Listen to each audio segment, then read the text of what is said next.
Técnicas viales, video número 12, camino, trabajo práctico. El accidente puede considerarse como el resultado final de un proceso en el que se encadenan diversos eventos, condiciones y conductas. Factores que desembocan en un accidente: daño material a vehículo o físico y anímico al conductor. Se dan en una red de interacción entre conductor, vehículo y vía. Esto es el triángulo accidentológico. La vía es el factor material fijo, tarda en modificarse, pero las mejoras que se realizan aumentan el confort y seguridad de los conductores. Problemas: poco progreso técnico para vehículos modernos, son antiguas para poca velocidad o menor tránsito, mala conservación o mantenimiento, manos con mucho tránsito y una única mano. Factores a tomarse en cuenta en el estudio accidentológico: el trazado de la vía, la clase de material con la que está hecha, las características de la vía, carretera, autovía, autopista, camino vecinal, la señalización, si existe o está deteriorada, las condiciones ambientales, es donde los ingenieros mejoran las condiciones para el usuario, el control de acceso, si es autovía tengo menos accidentes frontales que en ruta simple, la intensidad de tráfico depende de la carretera y de la usabilidad, arrojando diferentes estadísticas donde los especialistas deben hacer modificaciones. Por ejemplo, en algunas ciudades que poseen puentes largos, habilitan un carril más a la hora pico de salida sobre los que entran. Velocidad: se tiene en cuenta la velocidad media de circulación para provocar menos accidentes a través de las estadísticas. Sección transversal: rutas más angostas, sinónimo de más accidentes, pero mientras más carriles y más vehículos circulando se verificaron mayor cantidad de accidentes. Trazado de la vía: curvas con un radio menor a 400 metros hay mayor cantidad de accidentes. Si hubiera rampas, el índice de accidentes aumenta, ya que camiones van a menor velocidad y los vehículos no lo perciben. Intersecciones y enlaces: encrucijadas en forma de T, se soluciona con semaforización, pero genera mayor accidentes de alcance. El estado del pavimento: si está en mal estado puede romper los vehículos, pero se maneja con más cuidado. En cambio, si está sano, se confía en hay mayores accidentes. Medidas para mejorar la seguridad en las carreteras. Medidas preventivas: normas de ordenación del tránsito para disminuir los puntos de conflicto y búsqueda de coherencia en los elementos que integran los pavimentos. Que sean firmes antideslizantes, que se renueven, que se hagan una actualización sobre el señalamiento y el balizamiento y la iluminación. Medidas paliativas: reducen la gravedad del accidente. Una vez producido, se deben eliminar obstáculos latentes evitables con la utilización de barreras de seguridad en zonas de contención de vehículos que salgan afuera de la calzada, auxilio rápido y eficaz del accidentado, características de la vía que influyen en los accidentes de tránsito. Bueno, la vía es el elemento material fijo, construcción requiere periodos largos y tiempo y fuertes inversiones económicas. No es el factor más importante del accidente de tráfico, pero las mejoras en las vías simplifican la tarea de conductores y aumentan la seguridad. La vía influye con estas características: desproporción de sus condiciones respecto al progreso técnico de los vehículos. Al ser carreteras antiguas diseñadas y construidas para vehículos con ciertas características de carga, velocidad y peso, así como la mala conservación y mantenimiento, otras pueden ser el trazado de la vía, la clase de firme. El firme es la superficie de la carretera o pavimento. Es el material superficial permanente que sostiene el tráfico peatonal y vehicular de una vía y camino. En el pasado se usaban guijarros y adoquines, pero estos quedaron reemplazados por el asfalto y hormigón, que permite un paso más cómodo y una apuesta más económica, dejando los adoquines para lugares históricos.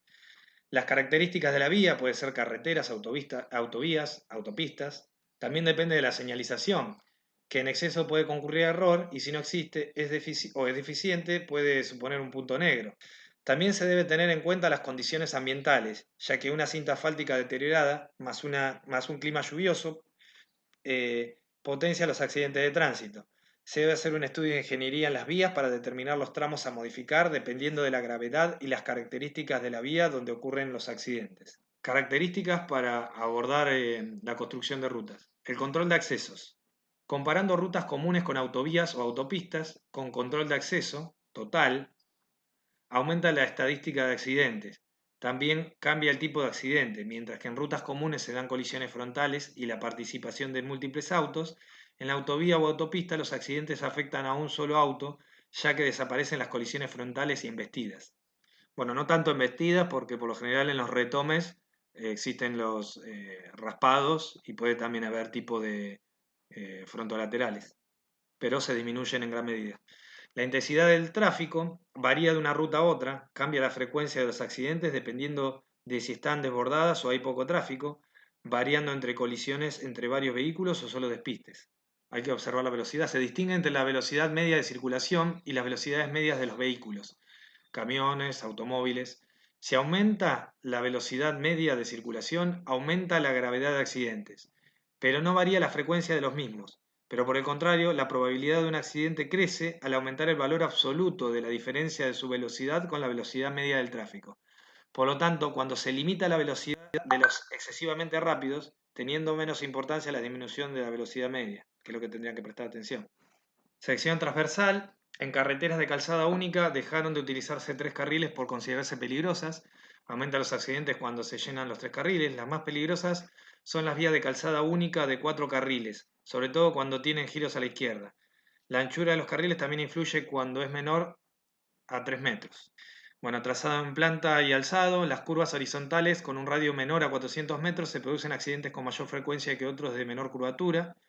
Si además coincide con rampas de gran inclinación, empeora las condiciones.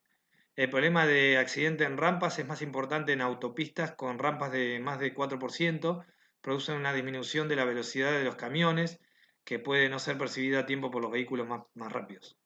El factor sorpresa puede provocar mayor cantidad de accidentes. Una curva de 500 metros puede generar más accidentes si está aislada que si fuera un camino con muchas curvas. Intersecciones y enlaces. El conflicto de varias corrientes de tráfico en las intersecciones da lugar a accidentes. Puntos peligrosos coinciden con las intersecciones, por ejemplo, entre 2 carreteras. El estado del pavimento dificulta el frenado, la conducción, causa averías en los rodados. Como efecto positivo, los conductores aminoran la velocidad. Cuando las condiciones son excelentes, hay mayor cantidad de accidentes porque los conductores viajan más confiados. Firmes y pavimentos. Hay una capa de rodadura, que es la capa base. La ruta tiene un bombeo en la calzada a ambos lados, o sea, hacia un lado. Bueno, estas son las cunetas. La capa de cimentación, la plataforma que contiene toda la ruta. El pavimento para algunos autores es la capa superior del firme, lo que se halla en contacto con la atmósfera, crea una superficie de rodadura cómoda y segura y tiene como misiones resistir la acción mecánica de los vehículos y los agentes atmosféricos y tiene que impermeabilizar el conjunto. Otros denominan el pavimento como el conjunto de capas superpuestas, con funciones y comportamientos específicos para soportar condiciones atmosféricas y de transitabilidad y dar un manejo más seguro y placentero. El firme son las capas o sustratos que se encuentran por debajo del pavimento. Las capas se constituyen el conjunto del firme, o sea, las capas, todos los sustratos eh, se llaman firme. Están compuestas por la base, que permite soportar las acciones mecánicas, la subbase, que refuerza la acción de la base y drena las aguas filtradas, la capa anticontaminante, que evita terrenos arcillosos que ascienda la arcilla hacia la subbase y la contamine, y la explanada mejorada subrasante, que ofrece la subbase eh, una resistencia. En España se denomina firme la explanada. En el resto de Europa se denomina como pavimento, que es con el conjunto de capas. La explanada es donde asienta el firme y está formada por el material con el que se ha hecho el terraplén. Cabe aclarar que también se lo denomina subrasante. Tipos de firme. Las rutas pueden ser de firme rígido, base de hormigón, puede transmitir esfuerzos a distancia repartiéndolos en una gran superficie. Está formado por 2 capas y necesita hormigón de gran calidad, lo que es caro y bueno para tráficos intensos y pesados, con gran duración pero incómodo y de reparaciones de elevado coste y dificultosas. O flexible, que son capas de materiales con poca resistencia a la tracción y la transmisión de las presiones efectúa de un modo normal, se ajusta a las deformaciones del terreno y tiene las ventajas e inconvenientes contrarios de los rígidos. O sea, es barato, pero es malo para tráficos pesados e intensos y no dura tanto. Pero las reparaciones son más económicas. Luego hay otros como adoquines, empedrados o suelo de cemento. Firmes flexibles, semiflexibles y semirrígidos. Los firmes es un conjunto de capas superpuestas, es decir, colocadas una encima de la otra, compuestas por materiales seleccionados con funciones y comportamientos específicos. Los ingenieros de pavimentos diseñan estas estructuras para que soporten las cargas impuestas por el tránsito, en otras palabras, el paso de los vehículos, para que le brinden al usuario un paso confortable, cómodo y seguro, y tienen un periodo de servicio que es mayor en los pavimentos rígidos que los flexibles. De 12 a 10 años, perdón, acá está mal, de 10 a 15 años contra 15 a 25 años los rígidos. Una estructura de pavimento se puede apoyar directamente sobre el terreno natural, lo que conocemos como subrasante. Cuando el terreno natural no puede soportar la estructura del pavimento, se mejoran sus propiedades, es decir, se procede a la estabilización, que busca mejorar su resistencia y conseguir condiciones de humedad adecuada, por consiguiente aumentar su durabilidad. Esta estabilización dependerá tanto de la naturaleza del suelo y qué tan variable es a nivel técnico y económico. Existe la estabilización mecánica, consiste en mezclar diversos materiales para realizar uno nuevo. Estabilización química, que es cuando mezclamos el suelo con un aditivo, por ejemplo la cal o el cemento, los cuales actúan física y químicamente sobre el material. Estabilización geosintética, son materiales que buscan mejorar y cambiar y mantener las características del suelo con el que interactúan, o proceder a la construcción de un terraplén, que es un relleno que permite levantar el nivel de terreno y brindar un apoyo adecuado a la estructura del pavimento. Los pavimentos flexibles son estructuras viales conformadas por una capa asfáltica y bituminosa en la parte superior, apoyadas sobre una o varias capas de menor rigidez. Estas capas inferiores están compuestas en la mayoría de los casos por materiales granulares no tratados, es decir, compuestos por agregados naturales, y todo el paquete estructural se soporta sobre la subrasante. Dependiendo del proyecto, es posible que se necesite de material granulado ligado, es decir, estabilizados. La transmisión de fuerzas del suelo se produce mediante un mecanismo de disipación de tensiones, es decir, presiones que se disipan con la profundidad. Pavimentos rígidos son de losa u hormigón o concreto, soportadas sobre una capa granular no tratada, que a su vez se apoya sobre la subrasante. La transmisión de fuerzas al terreno de soporte se produce mediante un mecanismo de distribuciones. La mayor parte de los esfuerzos son disipados por la losa. Esta cuenta con un gran módulo de elástico que permite que los esfuerzos inducidos sean atenuados por flexión por ella misma y los efectos de compresión se distribuyan en un área amplia y afectando a las capas inferiores en magnitudes muy pequeñas, ya que la estructura del pavimento se desvía muy poco por la elasticidad que posee la capa que se encuentra en contacto con la rueda, el concreto o la losa. Pavimentos semirrígidos. Están compuestos por una capa asfáltica apoyada sobre una capa estabilizada con cal, cemento, asfalto, etc. Cuenta también con una subbase no tratada y luego la subrasante. La transmisión de fuerzas al suelo o de soporte se hace por disipación y distribución, por lo que se comporta de forma mixta. Pavimento articulado son estructuras conformadas por elementos individuales rígidos denominados adoquines que se unen entre sí con material sellante. Por debajo se encuentra una capa de arena y cordones laterales rígidos. Posee base, subbase y subrasante. Composición de los firmes. La más superficial es el pavimento, la capa que está en contacto con el aire, y tiene como función principal soportar las cargas, tanto horizontales como verticales, del tráfico rodado. Los más comunes están formados por mezclas bituminosas, asfalto, y si su espesor supera los 10 centímetros se puede dividir en una capa de rodadura y una intermedia. La siguiente capa es la base y su misión es la de absorber la mayor parte de los esfuerzos verticales. En función del tipo de tráfico rodado, podrá estar compuesta por zahorra artificial o de materiales granulares tratados con conglomerante. Zahorra, bueno, son materiales granulares, sintéticos. Firme de una autovía o autopista de tráfico pesado, 6 centímetros de mezcla bituminosa, la capa de rodadura, 9 centímetros de una capa intermedia, también bituminosa, 22 centímetros de base de grava, de cemento, y 20 centímetros de subbase de suelo de cemento. Vista de perfil. Por último, el estrato más profundo es la subbase, que dependiendo de la capacidad de soporte de la explanada puede no ser necesaria. Su función es proporcionar un cimiento uniforme y normalmente está formada por materiales granulares artificiales. Mezcla, bueno, ahí dice lo que es ahorra. Mezcla de áridos, total o parcialmente machacados, en la que la granulometría del conjunto de los elementos que la componen es de tipo continuo, o suelos estabilizados con cemento. La diferencia entre los tipos de firme viene dada por su espesor, siendo flexibles para mezclas bituminosas no superiores a 15 centímetros, semiflexibles hasta los 20 centímetros de grosor y semirrígidos si la base o subbase están tratadas con conglomerantes y su espesor es igual o superior a los 20 centímetros. Impermeabilidad y drenaje de caminos. Impermeabilidad. Es esencial que la superficie de la calzada asegure la impermeabilidad de las aguas de lluvia para evitar el cuarteo de las superficies y las consecuencias que ello trae. Drenaje. Si el agua de lluvia se acumula sobre el pavimento, origina una menor adherencia de neumáticos, disminuye considerablemente la visibilidad de las marcas viales y molesta continuamente al usuario con su posibilidad de observar la situación en el transcurso de la conducción. Antes se bombeaba la calzada para desagotarla. En la actualidad, con el aglomerado drenante se obtiene una porosidad de los áridos que permite que el agua no se deposite en la superficie y que se consigue que se evacúe a través de los huecos hacia la banquina. Todo ello permite incluso mejorar la adherencia, evitar el agua proyectada y una enorme mejora de la visibilidad. Otra de las ventajas que presentan los aglomerados porosos es su menor sonoridad que conlleva una mayor comodidad. Trazado de una vía. El trazado de una vía es una configuración geométrica, es subconfiguración geométrica. Debe diferenciarse en todo caso dos partes, sería trazado en planta y trazado en perfil. En planta supone su consideración a la vista de pájaro, con la que abarca unas características de anchura, visión y número de carriles, formas y clases de vía.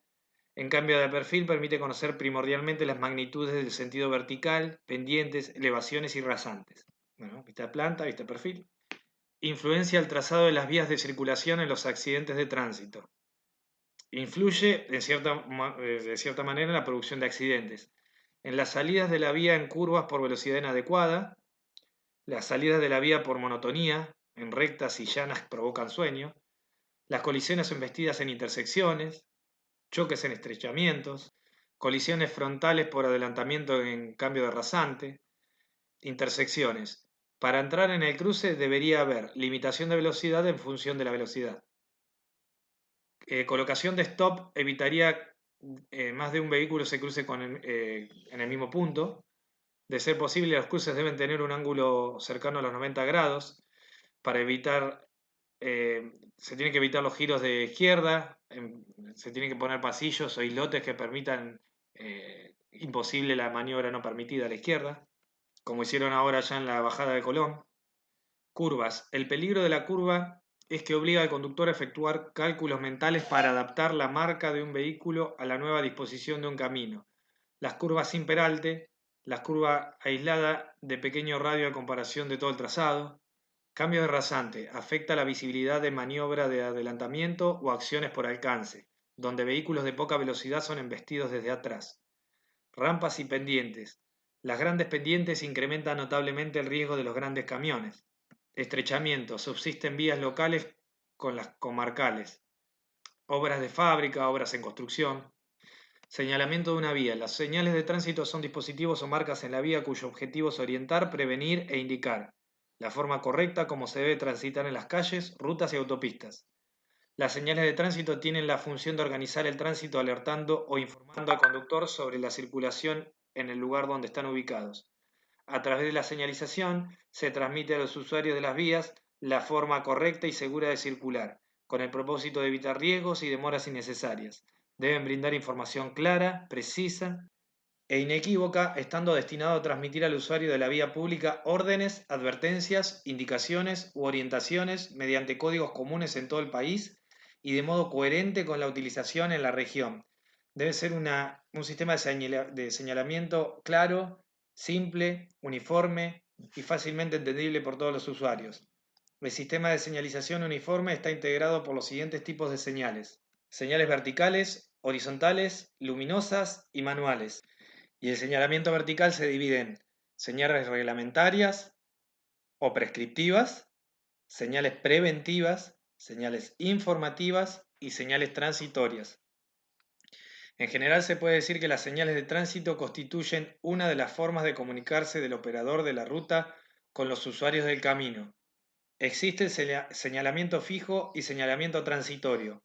El primero es atemporal, mientras que el transitorio dura un periodo determinado en lugares específicos donde luego es retirado.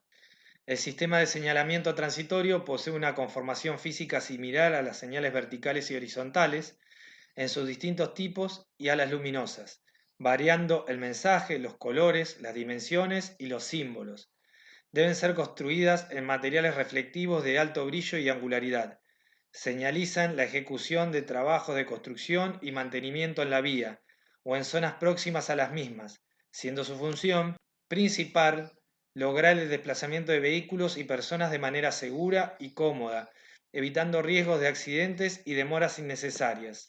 También podemos tomar las señales transitorias, los conos de los distintos operativos de tránsito o policiales, al igual que los ademanes que realizan los agentes de tránsito. La vía no puede aislarse de su entorno y por lo tanto recibe las influencias del exterior. Algunos elementos circundantes son emplazados bien por la mano del hombre, bien por la naturaleza, a través de otros vehículos, en el pavimento, provocando de inmediato su transformación en los aspectos de la seguridad.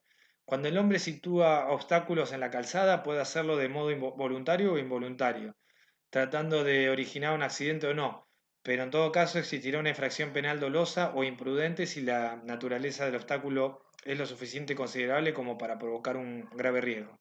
Los ejemplos más comunes son los abandonos de piedras y maderas utilizadas como calzos, el derrame de aceite, gasoil, intencionado o no, la pérdida de parte de la carga, el olvido de algún neumático, etc. Naturalmente, no todos los objetos o líquidos son intrínsecamente capaces de causar un accidente. En ocasiones contribuyen al mismo la desatención del conductor o la impericia del mismo al no reaccionar adecuadamente ante la disfunción, bueno, ante la sorpresiva, un evento sorpresivo futuro.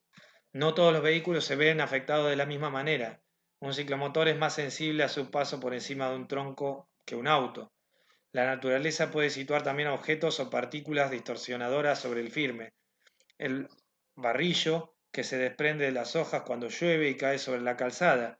El barro o tierra de explotaciones agrarias. Los troncos o ramajes que se desgarran. Elementos arrastrados por el viento. Desprendimiento de tierras o rocas. Son ejemplos de la acción natural. Su importancia en la producción del accidente vendrá dada por el tamaño del obstáculo y su mayor o menor visibilidad. La situación con respecto al trazado de la vía también es una circunstancia a tener en cuenta. Los obstáculos pueden impedir que un conductor vea otra unidad de tráfico o un peligro potencial o una señal. Las obstrucciones visuales de este tipo son quizás trampas más comunes para los conductores imprudentes. Los objetos situados a los lados de una carretera no necesitan ocultar completamente a un vehículo para constituir una obstrucción visual. Tener presente que la conducción normal, cuando se aproxima a una intersección, no suele mirar cuidadosamente a todas las esquinas para ver si hay vehículos en la intersección. La mirada presurosa impide captar si hubiese visto algo perfectamente y si hubiese mirado con más atención. Aun cuando existan señales de tráfico, barreras, arbustos o árboles, buzones de correo, postes de luz o teléfonos, gasolinerías, incluso peatones, el conductor puede tener la impresión de que la visibilidad está despejada. Desde luego el conductor podrá ver parcialmente a través de dichos obstáculos, pero si estos son muy numerosos y están muy juntos, le impedirá ver a través de los mismos. A menudo un solo objeto no mucho mayor que un vehículo y bastante distanciado de la calzada resulta ser una obstrucción visual engañosa. No parece lo bastante grande para obstaculizar el coche, o si lo hiciera sería solamente durante unos pocos segundos. Pero si se da la circunstancia de que esto ocurre en el preciso instante en el que el conductor mira a ver si se aproxima algún otro vehículo, el riesgo quedará oculto por completo, como se indica en la figura. Los carteles publicitarios, pequeños edificios, grupos de árboles, coches aparcados y muchos otros plantean ese problema. Acá tenemos obstáculos por pérdida de carga, problemas en la vía, manchas de aceite, de fluidos, afecta distinto a los motovehículos que a autos con cuatro ruedas, arboleda que obstaculiza la ochava, caída de hojas, barro, ramas, edificios que obstaculizan el punto de visión, opciones visuales verticales, son las crestas de las colinas y a veces los puentes, como acá, que pueden ocultar los coches cuando se aproximan. Mucha gente no se da cuenta que por muy pequeña que sea la colina o elevación puede ocultar otros peligros, como pueden ser las curvas o las subidas y bajadas. Obstrucción visual vertical. O sea, se debe analizar esa inclinación en accidentes frontales, aunque el terreno parezca llano, ya que el accidentólogo por ahí tiene que conocer la distancia visual que se hallaba el otro vehículo, o sea, un vehículo de otro, cuando se vieron por última vez. Se puede simular con dos vehículos más o menos de la misma altura de manejabilidad y simular la distancia en la que se ven por última vez o cuando se empiezan a ver. Por ejemplo, la subida y la bajada de Ruta 88, donde no se puede hacer el adelantamiento, se puede hacer una prueba con dos vehículos similares. Recuerda que teníamos que acá tener en cuenta la altura de visión del conductor, por si es un camión, una moto, un auto.